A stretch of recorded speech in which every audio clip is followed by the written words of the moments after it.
Hi guys, आपका हमारे video में स्वागत है। मैं अंशिका मिश्रा आपका हमारे वीडियो में स्वागत करती हूँ। और जैसे कि आज आप देख सकते हैं कि आज हम अकाउंट्स का इंट्रोडक्शन चैप्टर पढ़ने वाले हैं, फर्स्ट चैप्टर। तो उसमें हम पढ़ने वाले हैं बेसिक से पॉइंट जो आपके लिए बहुत इंपॉर्टेंट है। जैसे कि आप ये देख ही सकते हैं, ब्लैक बोर्ड पर लिख रखा है capitals, drawing, assets, liability, purchase and sales. बहुत इंपॉर्टेंट पॉइंट्स है जो आपके लिए जानना बहुत ज़रूरी है। तो चलिए गाइस, लेट्स स्टार्टेड। अगर आपको हमारी वीडियो पसंद आती है तो अपने फ्रेंड्स तक भी हमारी वीडियो जरूर पहुंचाइएगा और लाइक, सब्सक्राइब एंड शेयर कीजिएगा। ओके गाइस, तो आई होप आपको हमारी वीडियो पसंद आएगी। लेट्स स्टार्ट, हम अपने वीडियो की तरफ बढ़ते हैं। चल, तो गाइस जैसे कि इसमें आपने लिखा है कैपिटल, तो अब हम जानते हैं कैपिटल होता कैसे है। मान लीजिए मैं एक बिजनेसमैन हूँ, ठीक है, और ये है मेरा बिजनेस। इसका मैं नाम लिख देती हूँ BST, BTS नहीं गाइस, BST।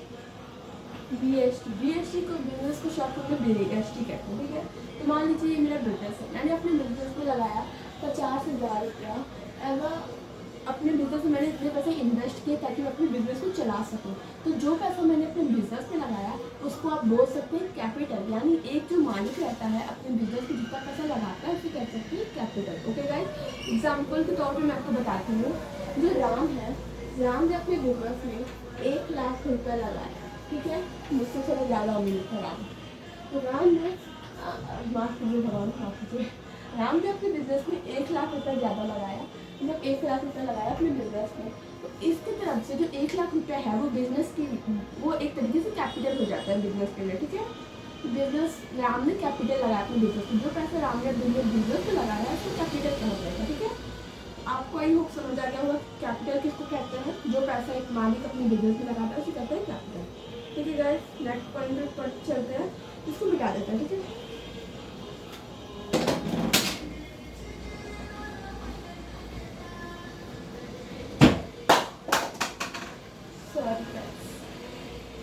तो अब दूसरा पॉइंट है ड्राइंग्स। ड्राइंग्स क्या होता है? मान लीजिए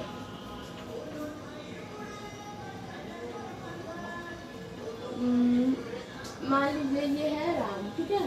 नहीं, राम नहीं, इसको मान लेते हैं चिंकू। इस लड़के का नाम चिंकू है, ठीक है। ये बहुत बड़े बिजनेसमैन है। ये जो चिंकू है बहुत बड़ा बिजनेसमैन है, इसका एक बहुत बड़ा सा बिजनेस है। और बिजनेस से मान लीजिए कि चिंकू ने कुछ पैसे निकाले अपने पर्सनल यूज़ के लिए, मतलब कि उसको अपने पर्सनल यूज़ को किराया पे करना हो सकता है अपने घर पे, कुछ पर्सनल यूज़ के लिए चिंकू ने अपने बिजनेस से पैसे निकाले, कितने? 50,000, ठीक है। जितने पैसे चिंकू ने, यानी अपने जो मालिक थे चिंकू अपने बिजनेस का, उसने अपने बिजनेस से निकाले, उस पैसे को हम कह सकते हैं कैपिटल। मतलब कि जो मालिक अपने बिजनेस से जितने भी पैसे निकालता है उसे कह सकते हैं, सॉरी गैस, कैपिटल नहीं, ड्राइंग, उसको ड्राइंग्स कहते हैं।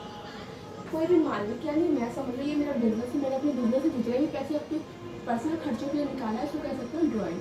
तो ड्राइंग्स वो होते हैं जो एक बिजनेसमैन अपने पर्सनल खर्चों के लिए निकालता है, एक तरीके से ड्राइंग होता है। बिजनेसमैन जो अपने खर्चों के लिए निकालता है उसके लिए 2 अकाउंट बनते हैं, ड्राइंग्स बनता है, कैपिटल अकाउंट बनता है। तो वो हम आगे आने वाले वीडियोस में पढ़ेंगे।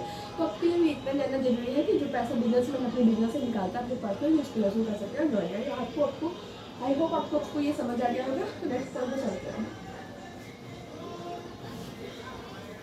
वैसे गैस मेरी ड्राइंग बहुत खराब है तो बुरा मत मानिएगा। बट पढ़ने वाले एसेट। एसेट गाइस बहुत तरीके के होते हैं। सिंपल फॉर्म में मैं आपको बता दूँ, ऐसी चीज़ें जिनकी वजह से हमारे बैग यानी झोले में पैसा आता है उसे कह सकते हैं हम एसेट। एसेट बहुत सारे तरीके के हो सकते हैं। मान लीजिए ज़मीन खरीद लिया, एसेट मतलब हमारे पास पैसा आता है। जो ज़मीन है एक तरीके से वो हमारे लिए एसेट है। बताऊँ कैसे वो हमारे लिए एसेट है? वो ज़मीन का दाम बढ़ता जाएगा बढ़ता जाएगा। तो अगर वो ज़मीन आपकी 5 लाख की होगी ना, जैसे टाइम बीतेगा वो ज़मीन 7 लाख और 8 लाख तक भी पहुंच सकती है।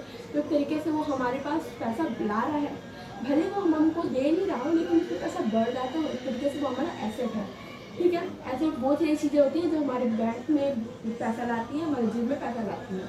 एक ज़मीन हो गया, एक कार हो गया, ये सारी चीज़ें हमको पैसा देती हैं। पैसे के रूप में तो है ना वो सारी चीज़ें। तो वो एक घर हो गया, घर को किराए पर रखी, किराए से हमको हमेशा पैसे आ रहे हैं, उसको एसेट कह सकते हैं। एसेट बहुत सारी तरीके के होते हैं।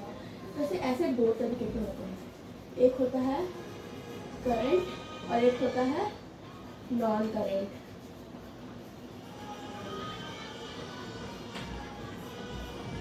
गाइस देखिए, एक होता है करंट एसेट, दूसरा होता है non current asset. Current asset वो होता है जो अभी हमारे पास कैश के रूप में अवेलेबल है, मतलब कि मेरे बैग में 500 रुपये हैं, अभी तो है नहीं, बट मेरे बैग में जो 500 रुपये मेरे पास है वो एक तरीके से मेरे लिए करंट एसेट होगा। मतलब कि हमारे पास जितनी भी संपत्ति अभी जस्ट अभी हमारे हाथ में है उसे हम करंट एसेट कह सकते हैं। और जो नॉन करंट एसेट वो एसेट्स होते हैं जो कि अभी हमारे पास तो नहीं है बट वो हमारे एसेट के रूप में अवेलेबल है, जैसे कि हमारे मेरा कितने भी घर मकान जितने भी मेरी प्रॉपर्टीज़ होंगी वो एक तरीके से मेरे लिए एसेट के समान होंगी, वो भी नॉन करंट एसेट के समान, मतलब कि जो भी हमारे पास है नहीं बट एक तरीके से एसेट के रूप में हमारे पास मौजूद है। ठीक है, तो आई होप आपको नॉन करंट एंड करंट का फर्क समझ में आ गया होगा। करंट मतलब जो आपकी जेब में भी है, ठीक है, नॉन करंट जो आपके पास है प्रॉपर्टी के रूप में, बस रिसेंटली अभी आपके पास नहीं है। ठीक है, तो आई होप आपको ये समझ आ गया होगा। नेक्स्ट पॉइंट पर चलते हैं।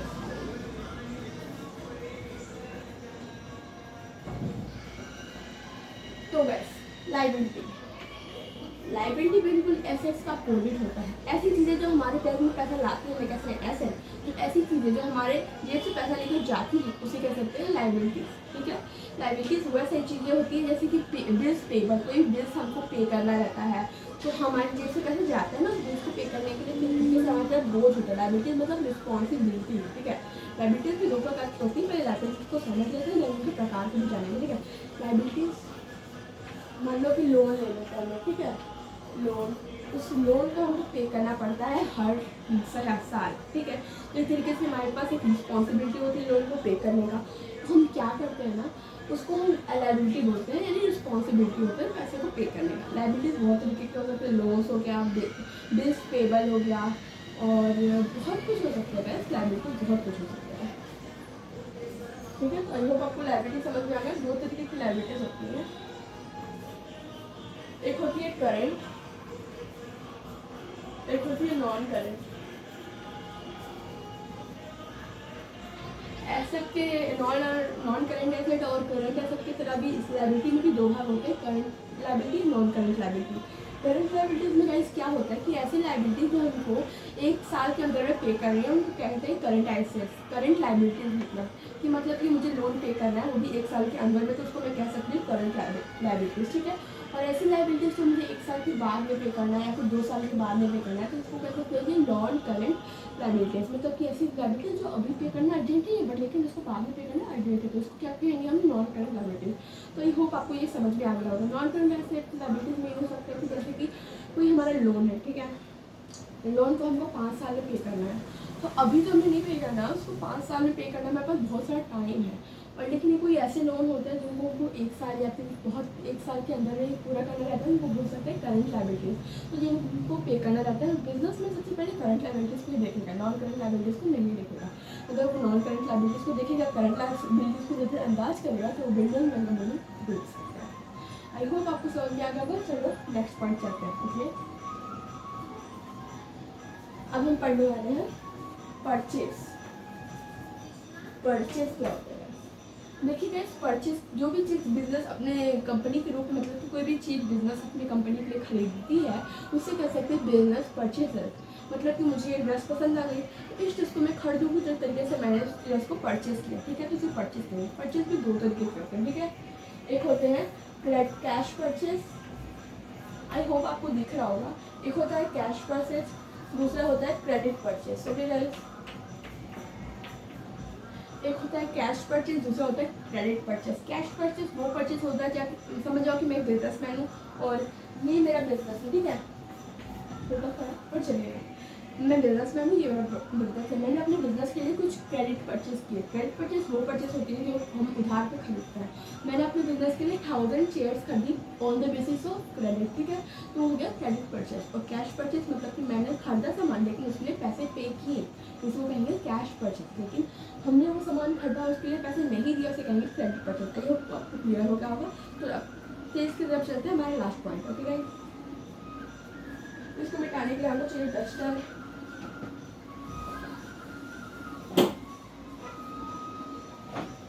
अब हम चलते हैं सेल्स। सेल्स हमारे sales is a very important factors of our business economics, you can say that. Sales बहुत इंपॉर्टेंट फैक्टर्स है हमारे लिए। तो सेल्स जैसे कि हमारे बिजनेस को भी चीज़ को बेचते हैं, मतलब कि मेरा ऑफकोर्स बिजनेस तो चीज़ को बेचेंगे ना, उनका काम ही मोटिव यही रहता है अपने प्रोडक्ट को सेल्स करना, ये उनका काम रहता है। मतलब बिजनेस को चीज़ बेचते से कह सकते हैं हम सेल्स, ठीक है। तो बिजनेस जो भी चीज़ बेचती है उसको कह सकते हैं हम सेल्स।